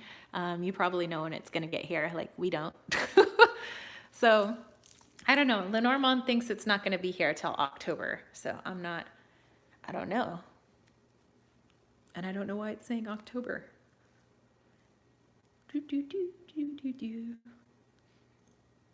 So Lady Knight needs to let us know. I don't know. There could be a delay. Who knows? Okay. Oh, so actually decks that were purchased after watching your videos. So lost and lit. Yeah, Lady Knight said, right.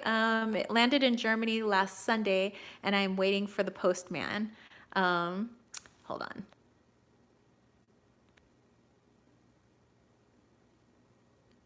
Okay. And Sunita said, when will I get my engagement ring? So Lady Knight, okay, so I'm pretty sure you're not gonna have to wait till October, but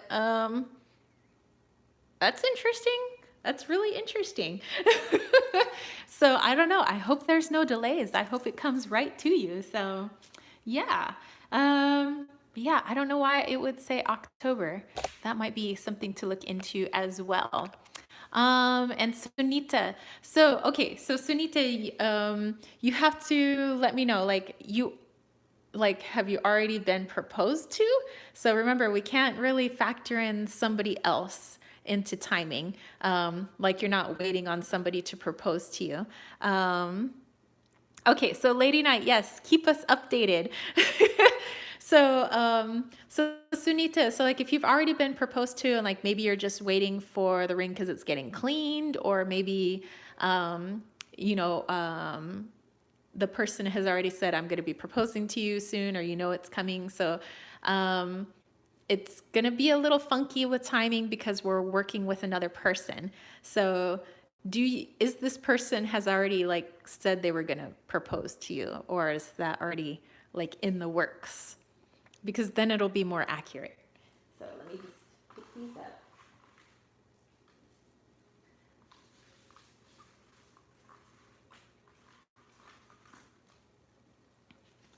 Ooh, sorry, dropped the cards there. Okay, timing for a new job. So while Sunita is maybe formulating question or when will you have your own house? Okay, so let's go with Cat's Whiskers. Timing for a new job. What do we want to do for job?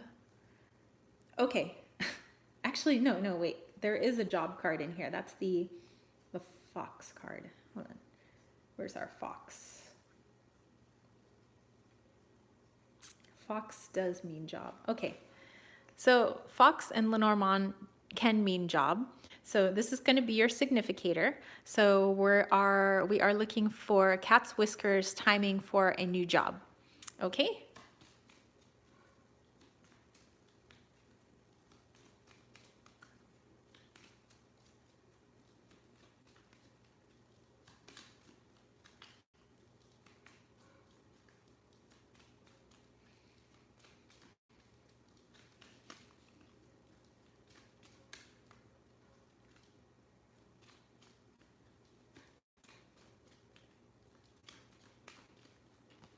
Okay.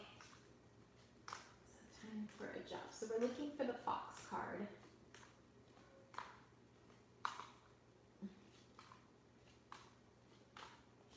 Oh, there's the fox card. Okay. So this one's interesting because it has 3 different answers that it could be. So either it says 2 years, Tuesday, or very fast. So I think 2 years in like the grand scheme of things is considered quick. But either you're going to be getting this new job quickly, you know, whatever your version of quickly is. It says Tuesday or 2 years. So that's interesting. Yeah, so if you're like, well, I doubt it's going to be on Tuesday, it's probably not that one.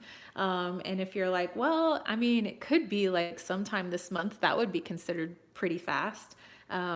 Or 2 years. So that's, you know, that's actually a big like scan of time.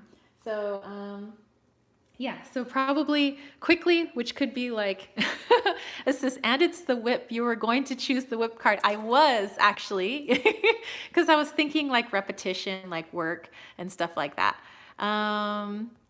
And let's see. And then let's see, how far ahead can you look? Years are just days and months. I think in here it does have years. Like down here is 4 years, 1 year, 2 months. Then it has just months, which could be any year, you know, if we're going by months. Let's see. Okay, Ruchi had a question. When will I have my own house? It says, well, if it happens on Tuesday, I'll let you know next weekend. All right, yes. Okay, so we'll look at Ruchi's and then we'll look at Sunita. Sunita said, do it for me also, the job card. I had an interview, not getting any answer due to some official issue when I will get a good job. Okay, so we'll look at Ruchi and we'll look at Sunita. So Ruchi, looking for a house. Obviously, we can pull the house card, which is right here. So this will be your house card.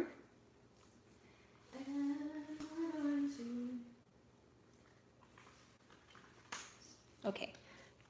Okay, so Ruchi, this is your house card. Ruchi's asking, hold on, let me go. When will I have my own house? And hold on.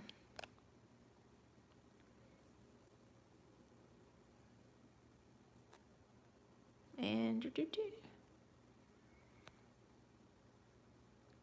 okay, there we go. When will I have my own house?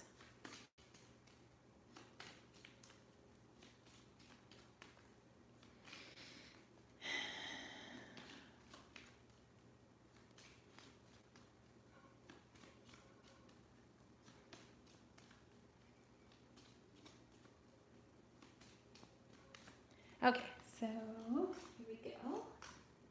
We're gonna look for the house. Ugh.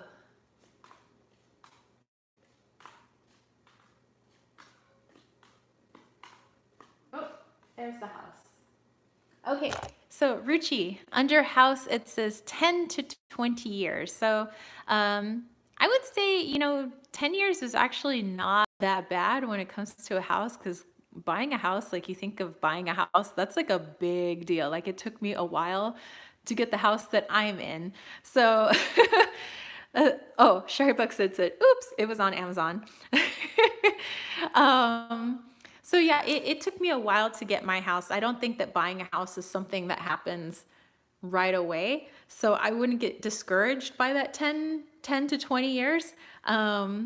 Because, you know, I mean, that sounds logical, you know, saving up money and, you know, putting it away and things like that. Oh, hold on. My battery's low. I'm going to plug in this phone real quick. So pardon the noise. Okay, there we go. So yeah, so again, Ruchi probably wouldn't get discouraged with that 10 years, because, you know, if you're looking for the house of your dreams, it's probably going to take a while. You know, you got to factor in the market, you have to factor in savings, factoring in like when is a good time to buy. So I don't know. That sounds like a pretty reasonable time. All right, and then we had okay, Sunita. So Sunita was also looking for a job. Okay. All right. So Sunita, this will be your last one, and then I'm gonna get off my knee because my knee hurts.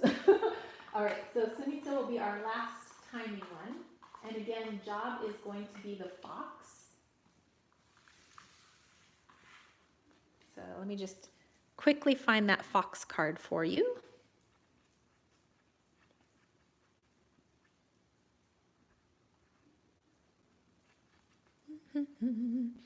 Where's the fox? Probably at the end. No, wait, oh, there it is. Yeah, okay. So there's your significator, the fox card. So Sunita, that's gonna be for job. So when possibly might you hear back about a good job? You know, and this is if you know, I know that you're probably doing the work and stuff like that. This is always encouraging me. You're my fairy. Hey man, if we don't encourage each other, who will, you know? Got to encourage ourselves, got to encourage each other. Okay, so Sunita's looking for a good job. Sunita's looking for a good job.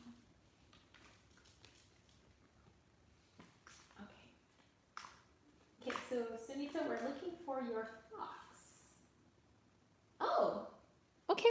Sunita, that actually looks good. Yours is in the house position and it says, okay, maybe you can't read it from here, but it says within a calendar month. So that's not bad. Hey! But hey, that still means that you got to do the work, okay? You still got to try hard, to get your job, which I know that you probably are because you sound like one smart cookie. So yay. So within a calendar month. That's good. Alrighty. So let me turn this camera back around. And I thought that would just be fun, just to kind of show you something else, like another way that you guys can use your cards. Wait, hold on. Let me just get this turned around for you guys. Alrighty. So I'm going to be finishing up our chat here.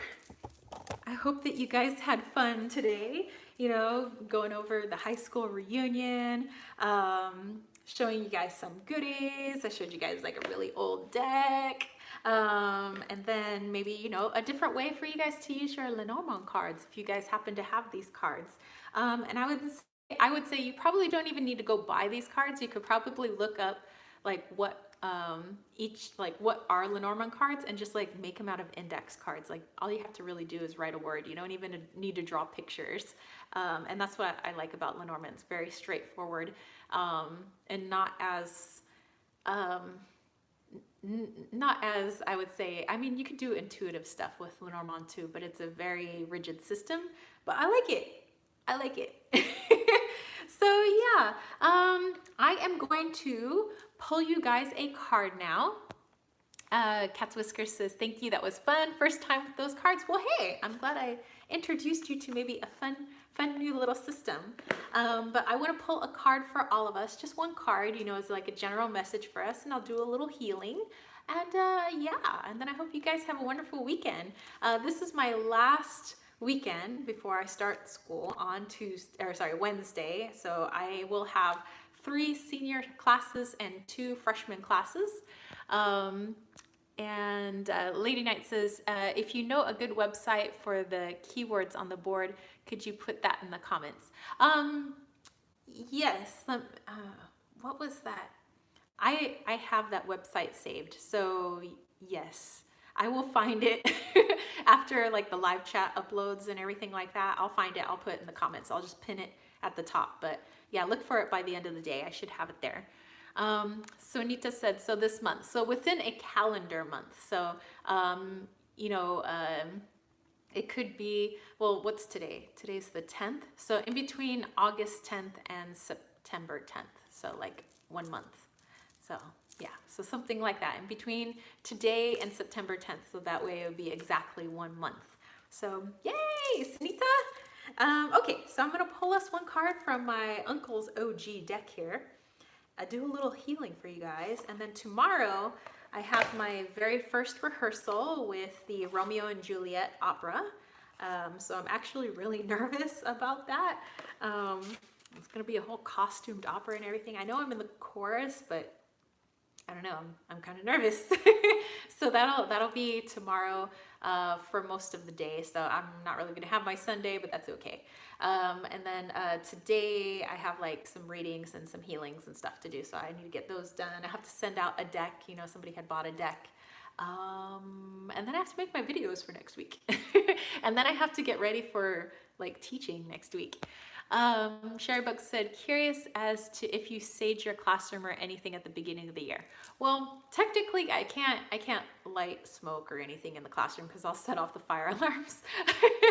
But, okay, so before I pull a card, so this is what I do in my classroom. So I've already been in my classroom as of yesterday, but before school starts, which will be Tuesday will be the day before school starts. I have 3 crystals that are already in my classroom. I have a giant piece of rose quartz for love and serenity. I kind of want the kids to be at peace. I have a piece of black tourmaline so that any negativity is subdued in the room, because sometimes I know kids like to argue and fight and all that stuff, and I try to like kind of bring that down a little bit. And I have a piece of selenite in there also to cleanse. So I have them kind of in a triangle formation. The kids kind of play with them sometimes, and I really don't care. I'd rather if they just, you know, kind of play with that stuff.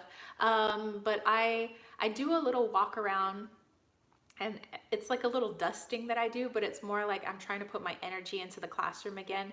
And I just imagine like good vibrations basically, and like, you know, joy and peace and happiness, that this will be a place that is safe for them, that when they come here, you know, I'm just like imagining this all in my head, that this is a place of safety, this is a place of learning, and that they should feel calm and will be calm when they're in my classrooms. There's no craziness. I also do a little bit of a meditation when I'm in there. So I just kind of sit on the floor in the classroom, and my door is locked, and it's not like I have windows or anything, so nobody can really see me.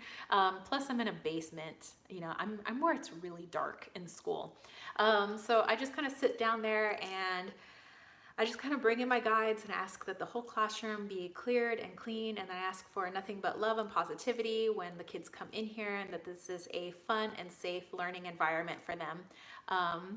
Yeah, and I just kind of put that, and I try to envision like a little heart in every chair, you know. So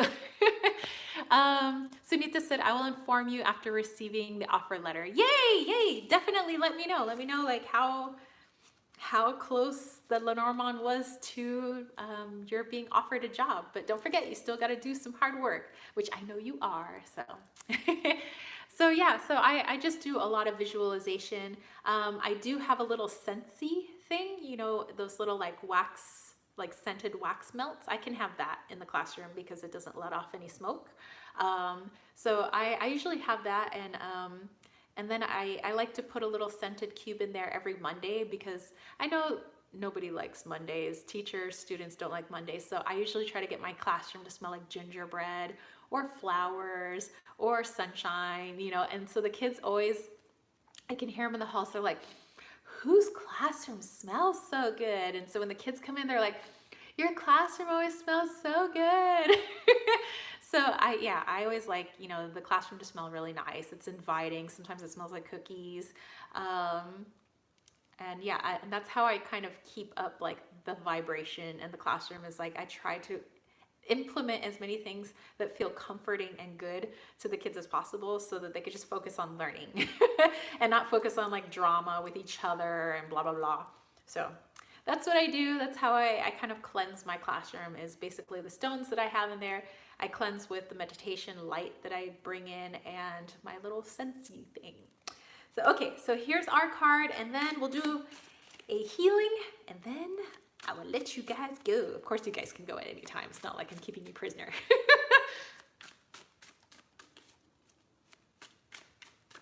Okay, we have our card. Woo! We have the 9 of Wands. All right, so what I'm feeling with this, there's a lot of you guys have kids back to school. Some of you guys are in school. So Ruchi says, see, that's why I call you a true guru. No, I'm just a person. I'm just a homie.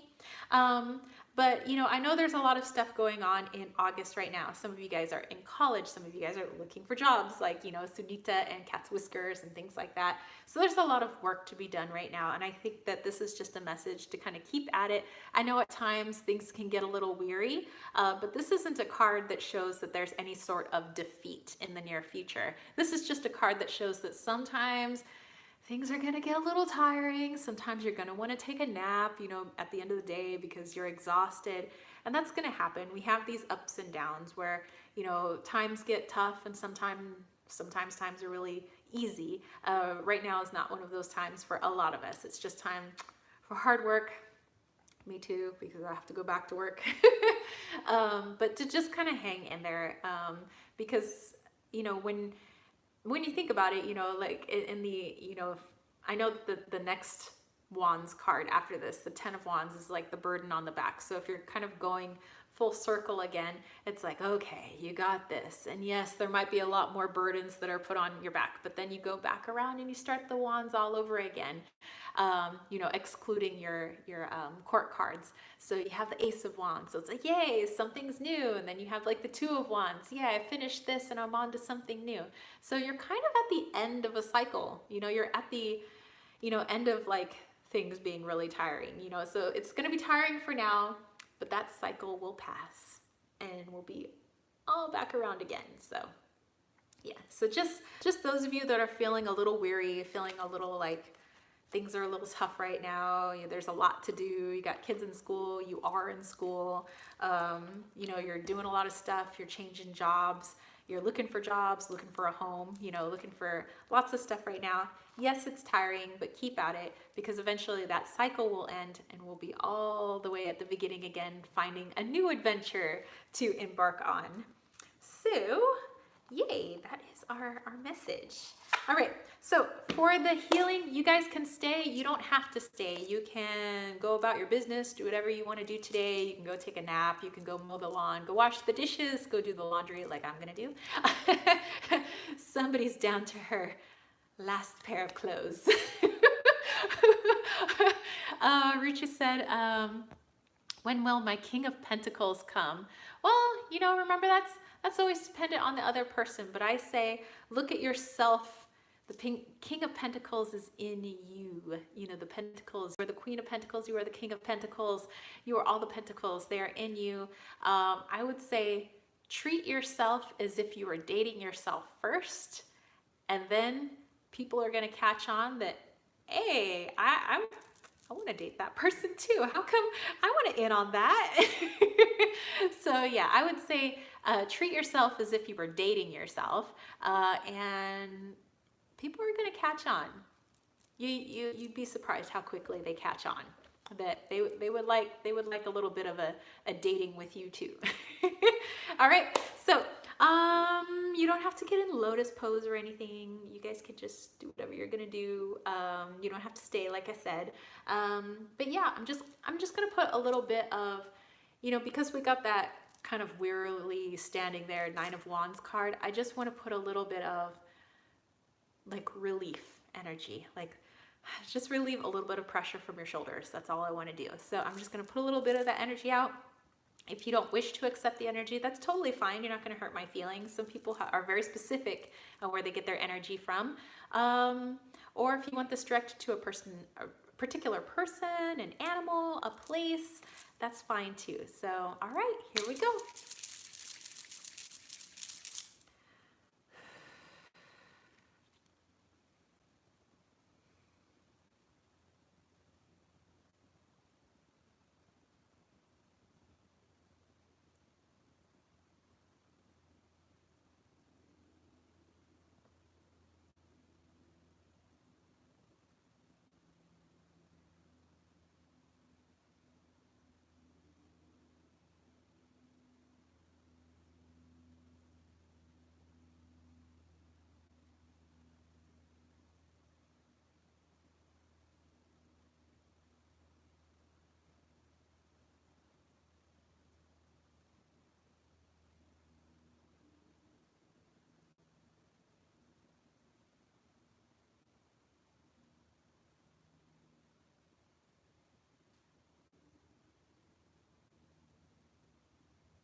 See you guys. So I hope you guys got a little sorry, I get all like woo.